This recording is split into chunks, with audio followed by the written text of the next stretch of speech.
মুখ্যমন্ত্রী সব জানে এবং মুখ্যমন্ত্রীর প্রচ্ছন্ন মদতেই পাহাড়, জঙ্গল, নদী, নালা, জমি সব দখল হয়ে যাচ্ছে।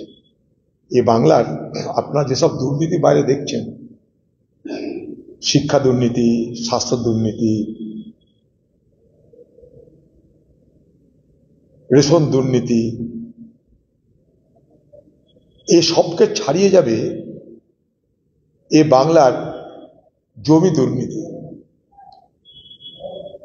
জমির চরিত্র বদলে, জমির শ্রেণী বদলে, চাষের জমিকে ব্যবসায়িক জমিতে রূপান্তরিত করে, জঙ্গলের জমিকে কমার্শিয়াল ল্যান্ডে রূপান্তরিত করে এ বাংলা জুড়ে জমি লুট চলছে।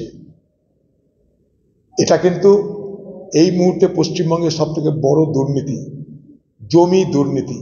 এবং যে জমি দুর্নীতির মন্ত্রীর নাম মমতা ব্যানার্জি। অর্থাৎ মমতা ব্যানার্জির অধীনে পুলিশ, স্বাস্থ্য, জমি, যেখানে যেখানে মমতা ব্যানার্জির নেতৃত্ব, যেখানে যেখানে মমতা ব্যানার্জির মন্ত্রক দেখা যায়, সেখানে কিন্তু সব থেকে বেশি ভয়ঙ্কর ধরনের দুর্নীতি হচ্ছে। তার জন্য যে জঙ্গলে জন্তু জানোয়ার থাকার কথা, সেখানে রিসর্ট গড়ে উঠছে। কেউ কিছু জানে না। মুখ্যমন্ত্রী বলেন সন্দেশখালীতে কিছু ঘটলে 1 সেকেন্ডের মধ্যে আমি জানতে পারি। তো উত্তরবঙ্গে তো আপনি আরেকটা রাইটাস করেছেন, উত্তরায়ণ না কি করেছেন, তো উত্তরবঙ্গের খবর কি আপনার কাছে আসে না? সেখানে কি আপনি জানতেন না? এখন নাটক করছেন।